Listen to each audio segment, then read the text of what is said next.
अस्सलाम वालेकुम नाजरीन, मैं हूं आपका होस्ट रमजान छीना। डेली के आरके में वेलकम। नाजरीन, आज सबसे पहले मैं आपको ईद की दिली मुबारकबाद देना चाहता हूं, क्योंकि ईद गुजर चुकी है और आप दोस्तों के लिए और मेरे चाहने वालों के लिए मेरी तरफ से ईद मुबारक। नाजरीन, इस टाइम मैं मौजूद हूं उस शख्सियत के पास जो इस इलाके की जानी पहचानी शख्सियत हैं, बल्कि नामवर शख्सियत है, एक अनमोल शख्सियत है, जिन्होंने कई दफा यूनियन काउंसिल छीना उतार से इलेक्शन लड़ा और कामयाब हो गए। क्यों कामयाब हो गए? कि अवाम का प्यार उनके साथ था, अवाम की हमदर्दियां उनके साथ थी, इसलिए वो कामयाब हो गए। एक मरतबा भी वो नाकाम नहीं हुए। अल्हम्दुलिल्लाह, ये बहुत ही अच्छी बात है। ऑलराउंडर खिलाड़ी हैं।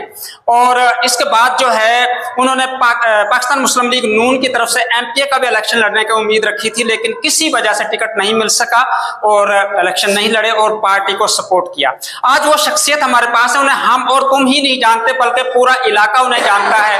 वो शख्सियत कौन है? चौधरी शहबाज रफी इलाके के बहुत बड़े बिजनेसमैन भी हैं और अच्छी शख्सियत हैं और सियासी और समाजी शख्सियत भी हैं। आज वो हमारे पास मौजूद हैं, क्योंकि हम उनसे काफी दिनों से टाइम लेना चाहते थे, लेकिन किसी मसरूफियत की वजह से उन्होंने हमें टाइम नहीं दिया। आज खुशकिस्मती से वो आज हमारे टीवी स्क्रीन पर हमारे साथ मौजूद हैं। वो तो अब उनसे बात करेंगे।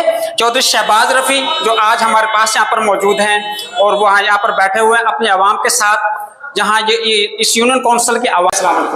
जी वालेकुम सलाम जी। क्या हाल है चौधरी साहब? जी अल्हम्दुलिल्लाह जी, अल्लाह का बड़ा शुक्र है। सबसे पहले तो आपको ईद मुबारक हो। जी अल्हम्दुलिल्लाह, खैर मुबारक, आपको भी मेरी तरफ से ईद मुबारक। जी बहुत शुक्रिया। चौधरी साहब, हमारा आपसे पहला सवाल है, क्योंकि टाइम भी बहुत कम है, शार्ट है, क्योंकि आपने भी हमें टाइम बहुत कम वक्त में दिया। तो इस इलाके की आप जानी पहचानी शख्सियत हैं, माशाल्लाह बहुत अच्छी शख्सियत है। सबसे पहले तो हम आपको ये सवाल करना चाहते हैं कि जो इस इलाके के लिए जो ग्रांट दी गई है वो पूरी यूनियन काउंसिल के लिए है या इसी गांव के लिए? जी बिस्मिल्लाहिर्रहमानिर्रहीम।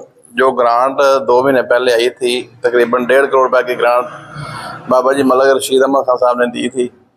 तो वो 2 महीने पहले इसी स्कूल में शफीक साहब के पास, हाफिज नज़ीर साहब के स्कूल में बैठ के सारे दोस्तों के साथ मशवरा किया था। मलक खाद उमर साहब भी आए थे, ठेकेदार साहब भी आए थे, सब इंजीनियर साहब भी आए थे, और हमने मुतफिका तौर पे फैसला किया था कि ये छीना उतार के लिए 1.5 करोड़ रुपए की ग्रांट आई है, तो ये कहाँ पे लगनी चाहिए। तो दोस्तों ने 3-4 जो पॉइंट नोट करवाए थे। एक बिलाल मस्जिद के पास एक रास्ता था तकरीबन 200 फुट का, वो अल्हम्दुलिल्लाह बन चुका है। एक छीना उतार में नौल गांव की तरफ रास्ता जाता है, तो 40-50 घर उस रोड के ऊपर भी बैठे हैं, उधर भी अल्हम्दुलिल्लाह पीसी हो चुकी है। एक इधर छीना उतार में हमारे दोस्त हैं तारक साहब, इनकी गली थी, वो भी बन गई है। और एक हमारा अंकल है फयाज, उनकी गली थी, अल्हम्दुलिल्लाह वो भी बन गई है। 4 जगह जो हमने पॉइंट आउट की थी, वो 4 जो है ना गलियां अल्हम्दुलिल्लाह बन गई हैं। ये इसी गांव के लिए या पूरी यूनियन काउंसिल के लिए? मेरा आपसे नहीं, ये फंड आया था छीना उतार के लिए, तो छीना उतार में ही लगा। वैसे मतलब एमएनए की ये स्वाबदीद होती है कि वो अपना फंड कहीं भी लगवा सकते हैं। ये छीना उतार काउंसिल का फंड था, लेकिन वो छीना उतार गाँव में चूंकि ज्यादा जरूरत थी, जरूरत तो बाकी जो गाँव है, खास तौर पे मैं समझता हूँ अब जवाहर सिंह वाला जो गाँव है उसमें बहुत ज्यादा जरूरत है। मेन बाजार जो है वो बिल्कुल खराब हो चुका है, रास्ता गुजरने का बिल्कुल नहीं है। जवाहर सिंह गांव में भी काम होना चाहिए, सईदा वाला गांव है उधर भी काम होना चाहिए, हवेली जंगल का रास्ता वो भी बहुत ज्यादा खराब है। काम तो हमारे बहुत ज्यादा है, मसाइल बहुत ज्यादा है, काम तो होने चाहिए। ये फंड आया था पूरी यूनियन काउंसिल के लिए, लेकिन वो हमने चूंकि ये छीना उतार जो मेन बड़ा गाँव है, तो 2 दिन जो ज्यादा अब काम मतलब सारे काम एक दफा तो नहीं हो सकते, काम तो आहिस्ता आहिस्ता होने हैं। तो इंशाल्लाह 5 साल की हमारी हुकूमत है नून लीग की, पहला साल है, उसमें मैं समझता हूँ कि छीना उतार में ऑलमोस्ट काम हो चुके हैं। अभी जो अगले 4 साल है इंशाल्लाह बाकी जो गांव रह गए उनके भी काम हो जाए। जी, ईद के हवाले से मैं यही अपने दोस्तों को पैगाम देना चाहता हूँ कि मोहब्बत के साथ रहें, मिलजुल के रहें। मोहब्बत जो है वो, उससे आप हर चीज को फतह कर सकते हैं। मोहब्बत दिलों को फतह करती है। और अमन के साथ रहें, अपने काम को दिल लगा के करें, मेहनत के साथ अपने काम को करें, मेहनत में अज़मत है, यही मेरा पैगाम है। जी नाजरीन, ये थे इस इलाके की जानी पहचानी शख्सियत चौधरी मोहम्मद शहबाज रफी, चेयरमैन है मौजूदा। और एमपीए के भी उम्मीदवार हैं। उनका कहना है कि इस गांव के लिए 1.5 करोड़ लागत की ग्रांट फराहम की गई है पाकिस्तान मुस्लिम लीग नून की तरफ से।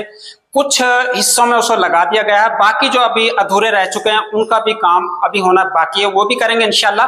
और हमारी कोशिश ये है कि पूरी यूनियन काउंसिल के लिए ही काम किया जाए, अदरवाइज ये हो सकता है कि एकदम जो है ना ये काम नहीं हो सकते, बल्कि आहिस्ता आहिस्ता हम पूरा इलाका जो हमारे हल्के यानी कि हमारी यूनियन काउंसिल के अंदर आता है उसके लिए हम ग्रांट वसूल करेंगे और उन्हें लगाएंगे। उन्होंने गांव के नाम भी आपको बताए, आपने पहले सुन लिए हैं चौधरी शहबाज रफी की जुबानी। तो उनका ये कहना है कि मैं ईद के हवाले से अपने आवाम को पैगाम ये देना चाहता हूँ कि मिलजुल कर रहें, यकजहती से रहें और प्यार और मोहब्बत से रहें। जी।